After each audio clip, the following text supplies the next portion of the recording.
All right, folks, welcome back to another round here of War of Rights. We are on Anderson's counterattack. So that is a very red flag. Now I told you that to, well, I don't know, not really tell you anything, but we're waiting for the CSA to get up here. This is a Union.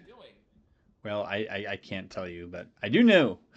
Anyways, this is a CSA attacking map. It looks like the CSA has full on blobbed up together, and I mean that in a good way. I kid you not, the last round was Hatch's attack. I actually watched the Union win that by well over half a morale stage. I haven't seen the Union win that, and they were down a few guys. Uh, anyways, you can see who the CSA officers are. It's a little bit of a who's who. On the CSA side, the Union side, we'll just look here quickly. We have John Brown. There's a huge artillery group that are trying to race these guns back. So this is one of those maps, like Cook's Countercharge, where the devs saw fit to place the artillery in front of the infantry. Well, there you go. And you have to kind of roll it back because they're too exposed to stay there. The only way you really do that, I'm not sure what happened there.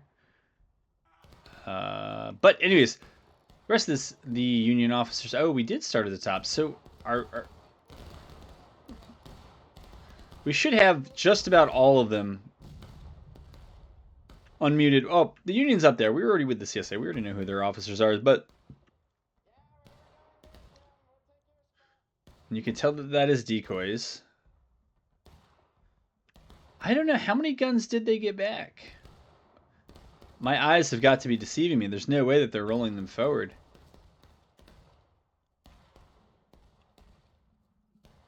It looks like they got 3 of them back. So there's 1 and 2. There's You're not pushing over there? Are you fucking kidding me? No, I would be angry too. Yeah, so I think it's 4 guns total, and I think they got 3 of them back. The CSA are trying to charge them off. Well, certainly the 1 gun that was left there, I think, was just ultimately abandoned. This is not a good idea from the CSA, because that was only a few guys that were pushing in. They're going to give up out-of-line tickets. Looks like we're getting a Union countercharge in the woods, so... Pull it back. We didn't get him. He ran off. Sounds like John Brown. That's what. And it is. Yeah. Charge the guns. Get him off the guns. John Brown likes to keep them moving. I don't know if you could take that as an insult, but it was definitely not meant as an insult. But I had to play with him a few rounds here recently, and got my digital cardio in. All useful stuff. But yeah, I don't know. The CSA, now there's a few more coming out of the woods, and that push was unsupported, so it probably helped the artillery maybe set their feet and get the remaining guns back, but I would think with 2 just about all the way back. Are they all the way up here? I saw, yeah, so they got 2 all the way up. That 3rd one definitely will make it up at some point. The cap on this one, if you don't know, it's actually odd where the cap goes. It looks like it's supposed to be over here, and you can cap from here, but you can also like cap from over here. You can cap, I'm pretty sure, still from the road over here. That log pile matters. And the basic Union approach is to generally try to hold about on this. Okay, so this is CSA. But the Union can hold. Wow, that was a lot of shots that came our way. From about up here all the way over to actually where you see the rest of the Union, kind of where the artillery almost lines up. The Union can pull back further than the CSA. Wow. That flag is zeroed in. Yeah, it kind of felt like maybe the Union was taking a lot of casualties. But you see, the CSA's got 3 flags here. It's a very strong push. The CSA can come up, wrap around, kind of shoot into that artillery and that infantry, which has no cover over there. Now, if the Union wants to, they can full-on pull back far enough that the CSA will have to cap early. And they haven't made that determination yet. I think the Union's falling far enough behind that unless the CSA slackens the attack, already it looks like they might have to play for an early cap, but it's probably a bit premature to call that. Also, I have no idea how the audio is going to come through in this one. That was just a little long.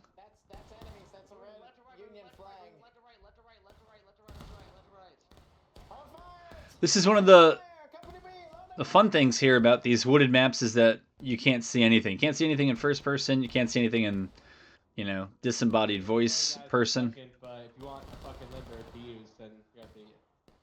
Now is this okay? I think when the Union pulls back behind this road, this first road here, I think they're pretty much ungettable to the CSA. I think they'll time out if the CSA pushes. The CSA can actually push fairly far up. The rest of the Union fort, if they want it, is the half stone wall up to here. Now, I noticed the CSA, we can creep up. I think right around here or so is about where we start to time out, and then you can make some forays. Huh? Yeah, so we should be meeting up with the rest of the Union line here. We can tell by the stars. The CSA are staying nice and compact.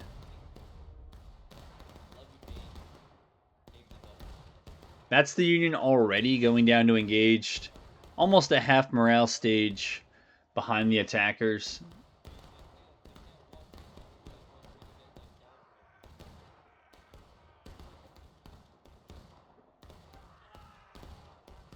Are we up to... Okay, so we're down quite a bit. We got up to almost 300 for Hatch's attack, right? And not only do we have fine officers, for the most part, but also a lot of the other folks who generally play officer were also in the server. They were playing. Yeah. And now, looks like John Brown's taking his group back to get healthy. I wonder if there isn't something of an office. Oh, okay. So Daz, I don't think was in here earlier. I was gonna say before, and Wojtek. Oh, he's leading artillery. All right, he was leading infantry last time and had a pretty big line to bully folks on hatches. Which, as the Union, you usually can't say that about anybody in the Union, but they did it.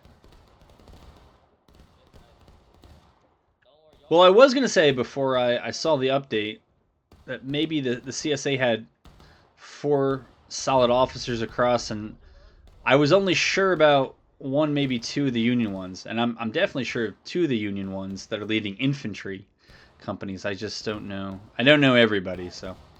But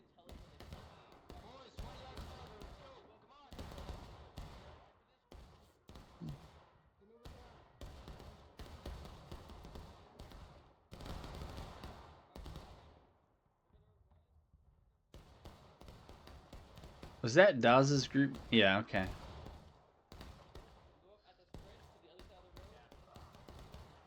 Man, the CSA has just really bullied the Union here.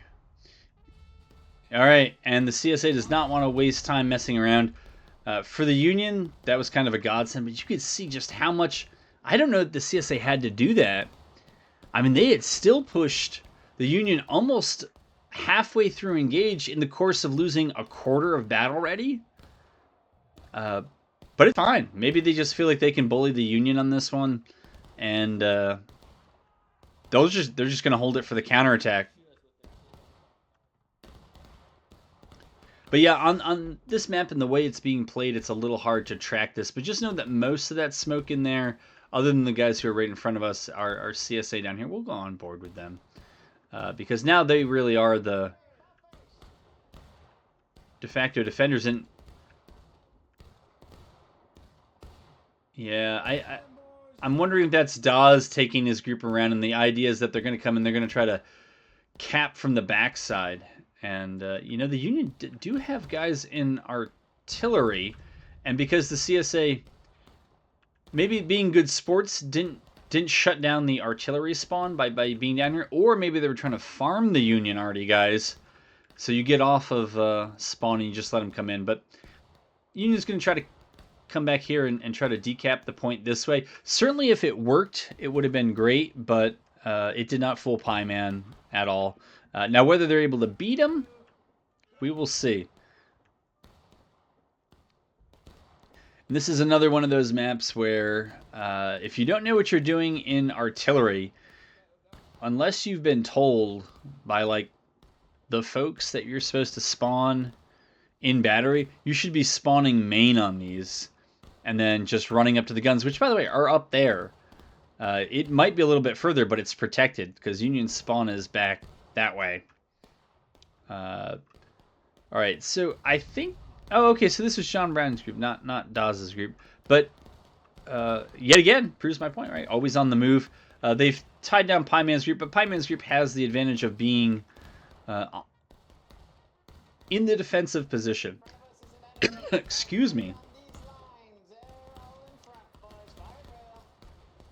You kind of just got to take his word for it because I don't know how they see anything. But the CSA has tickets to give. I mean, worst case scenario is you lose the point. You don't want to give too much back to the Union.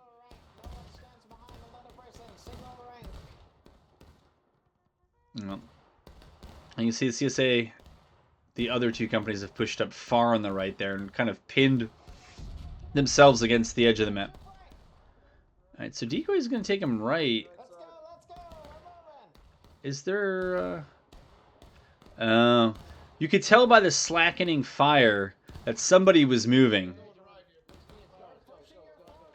Have I ever been this far over here?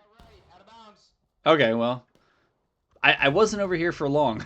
Alright, they're going to try to move. That fooled absolutely nobody. Okay, Union's going to support that. But the CSA, the other companies are there. And so I think even if Decoys comes down, that should be the warning light to the rest of the CSA to get in there. Yeah, I don't think there's enough visibility for them to be able to hold.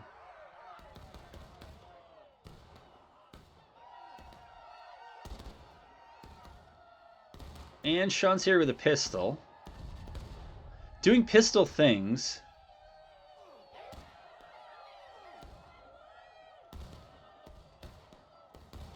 Alright, and we can see the CSA. Oh, the Union got their flag out. Well, that happens. Yeah, so the CSA wiped that fully. Now, I see a lot of CSA and not a lot of Union. If you're rooting for the Union, that may or may not be a good thing. Man, that CSA... This would just make me so nervous. This is when I generally have a tough time defending going arty, or at least going big arty. All right, so John Brown's, assuming that this is still his group, they are on the verge of cap. I don't know that they get it at that caisson, but I believe further up you might, maybe inside that caisson there, or between that caisson and the stone wall. I think then you're on cap again. Cap is really weird where it actually is on here. And all right, Union's playing a dangerous game, but as long as all the CSA flags are up, you can be pretty sure they're not coming from, well, I don't know. There's puffs of smoke back there, and CSA spawn is that way, but I'm assuming most CSA are spawning flag. All right, I see the CSA up here. Oh, they charged on the right.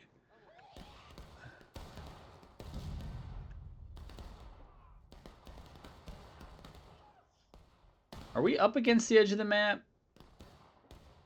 No. What? Alright, I know I'm missing the action just to realize that I'm not as far out there as I thought. The Union actually looks like it has a little bit of a counter push going on, but it looks like there's one flag back there at the caissons. We know John Brown's group is over there, and so the Union is spread out. Indeed. Indeed. Problem is now for the Union, if you don't get those flags far enough back, everybody that spawns in is pretty much just insta-dying, and eventually there's nobody left to protect the flag. So it's one of those things that took me a long time to learn. Not still get it wrong sometimes, but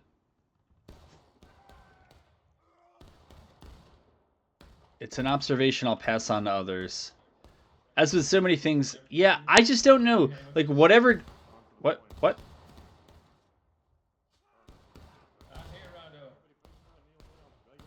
I don't know. I don't know what tickets they lost to get this already back here, but I'm not sure how important this is. It's true. Without him, it's just going to be a series of very piecemeal pushes. It looks like the Union's got 1, 2, and I think it's 2 that are down.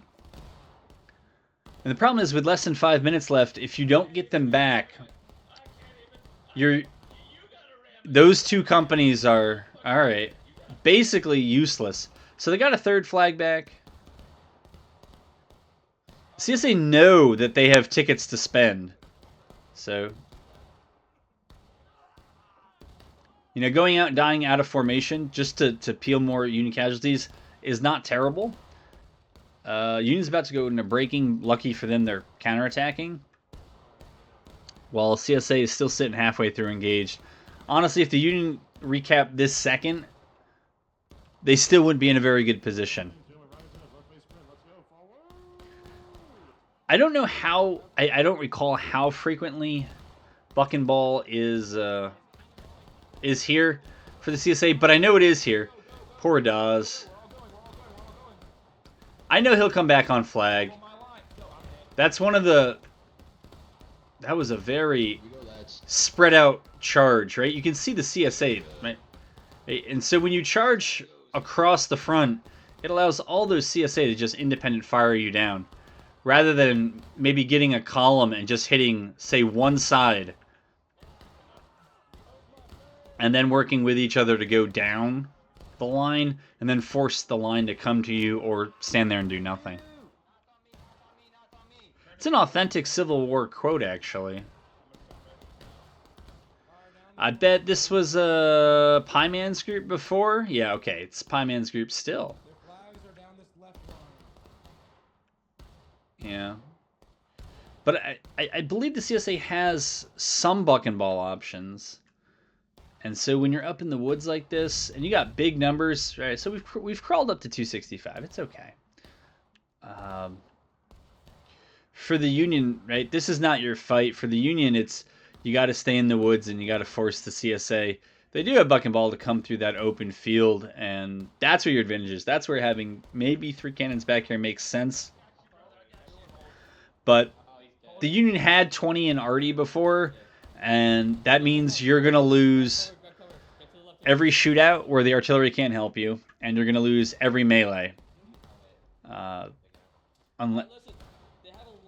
Well, if the CSA spread out, you could obviate that a bit, but because the CSA remained compact,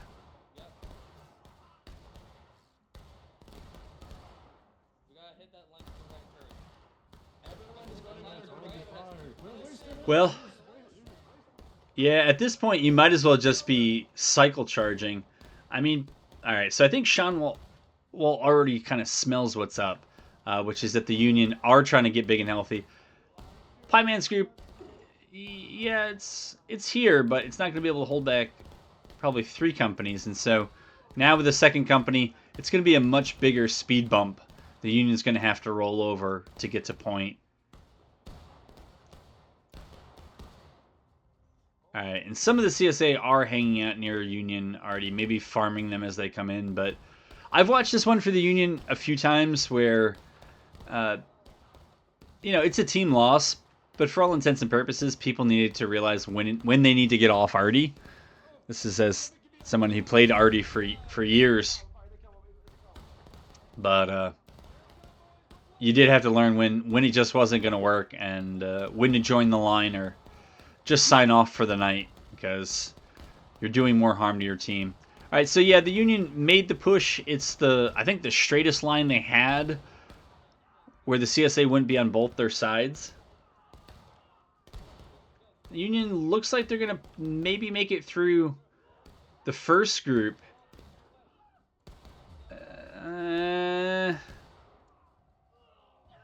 But they still have to make it down to point.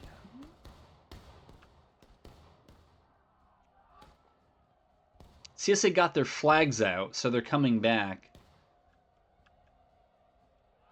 And Union's got basically no time. And now you can see the CSA are coming out of the woods. The rest of the Union that needs to have cap weight down on point, they can't get the flag down on point, and so they're not going to be able to spawn people in down here, and it doesn't even look like they really made it to point. I don't think they ran off it. I just think they got killed off of it. So that ended up being a quick one. That's okay on Anderson's. I mean, it can happen that way, and if it's going to be a one-sided affair, it's better to get it over sooner rather than later, I think.